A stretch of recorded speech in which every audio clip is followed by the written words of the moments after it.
Perkenalkan, nama saya Megil Kristin Bustepu. Saya dari kelas 5 MIA 1 dengan NIRAM 2019-01-0031. Di sini saya akan menjelaskan dan mengerjakan ujian akhir semester Metopel atau metodologi penelitian. Yang pertama, ini merupakan kartu ujian saya.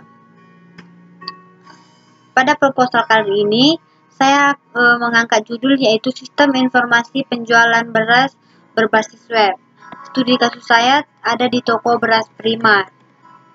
Yang pertama itu latar belakang, di mana kita ketahui bahwasanya semakin berkembangnya penggunaan internet dan teknologi World Wide Web menyebabkan munculnya teknologi e-commerce yang berbasis teknologi internet. E-commerce adalah membeli atau menjual suatu produk secara elektronik. Kegiatan ini dilakukan melalui jaringan internet, pemasaran iklan, penjualan dan pelayanan menggunakan sebuah website, menyebabkan adanya peningkatan kemampuan dan kecanggihan organisasi atau perusahaan dalam hal komunikasi bisnis. Komunikasi bisnis merupakan kegiatan yang sangat penting, artinya bagi kelangsungan hidup suatu perusahaan, termasuk di dalamnya kegiatan pemasaran. Dengan adanya kegiatan pemasaran tersebut, yang baik, perusahaan memungkinkan dapat mencapai target penjualan yang seperti diharapkan. Toko beras ini merupakan toko yang besar di Brastagi yang sudah berdiri sejak kurang lebih 5 tahun lamanya. Hingga saat ini, ada 3 toko yang sudah berdiri dengan kurang lebih 30 karyawan yang bekerja di toko beras tersebut, yang letaknya di Tanah Karo, tepatnya di Brastagi. Ada juga cabang yang ada di Kawanjahe, Simpang 4.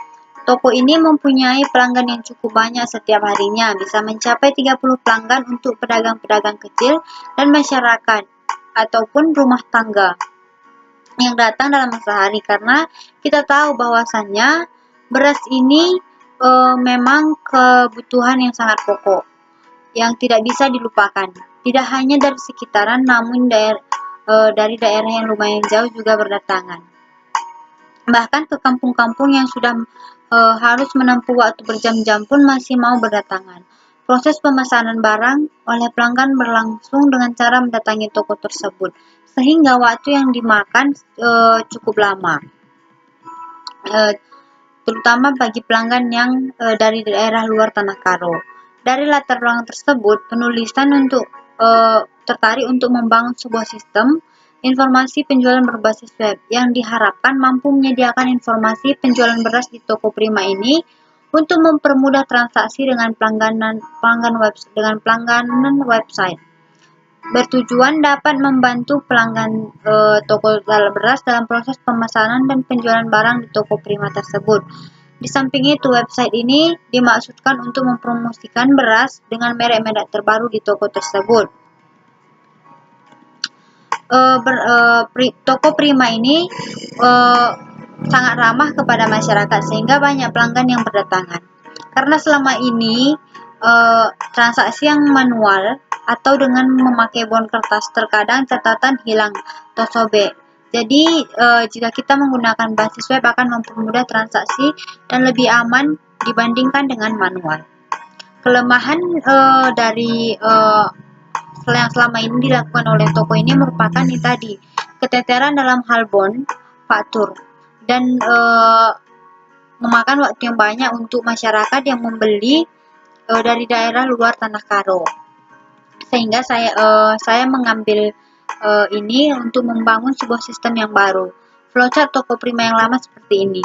Kita harus datang, kita pilih beras, bayar di kasir, dan ambil bon pembayaran. Barang juga bisa dibawa langsung ataupun diantarkan oleh pihak toko sendiri. Nah, flowchart penjualan toko yang ingin saya rancang itu seperti ini. Kita login, kita input username yang ingin kita cari atau maksudnya beras yang mau kita cari. Setelah itu, kita pilih beras yang mau kita beli.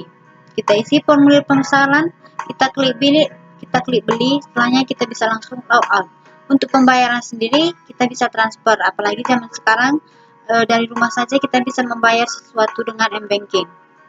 Soal nomor 2 itu, sebutkan langkah-langkah atau metode dalam pengumpulan data dan berikan contohnya. Yang pertama itu ada wawancara atau interview. yaitu mengumpulkan data dengan mengadakan tatap muka secara langsung. Contohnya itu kita langsung bertanya kepada narasumbernya. Yang kedua ada kuesioner atau angket. Adalah cara pengumpulan data dengan mengirim atau menggunakan kuesioner yang berisi sejumlah pertanyaan. Yang ketiga ada observasi atau pengamatan. Cara mengumpulkan data ini kita langsung mengamati objek yang akan kita teliti. Yang keempat ada tes dan skala objektif. Pengumpulan data dengan memberikan tes kepada objek yang ingin diteliti. Contohnya itu dengan memberikan tes, yang pertama tes kecerdasan, tes kepribadian, tes sikap, tentang nilai, dan lain sebagainya. Yang kelima, itu adalah metode proyektif, adalah cara pengumpulan data yang mengamati atau menganalisis suatu objek melalui ekspresi luar dari objek tersebut dalam bentuk karya, lukisan, atau non-lukisan. Yang ketiga adalah langkah-langkah bagian di metode penelitian waterfall. Siapkan tahap dan dengan contohnya. Yang pertama, langkah-langkah bagian waterfall itu recruitment. Dalam tahapan ini, persyaratan potensial dan aplikasi analisis secara metodis dan ditulis dalam dokumen spesifik yang berfungsi sebagai dasar untuk semua pengembangan di masa mendatang. 2. Analisis. Dalam tahap ini, sistem akan dianalisis untuk menghasilkan model dan logika bisnis yang akan digunakan dalam aplikasi. Yang ketiga itu ada desain. Dalam tahap ketiga ini, secara umum mencakup kepentingan desain teknis seperti bahasa pemrograman, lapisan data, layanan, dan sebagainya. Hanya ini yang dapat saya review. Sekian dari saya. Terima kasih.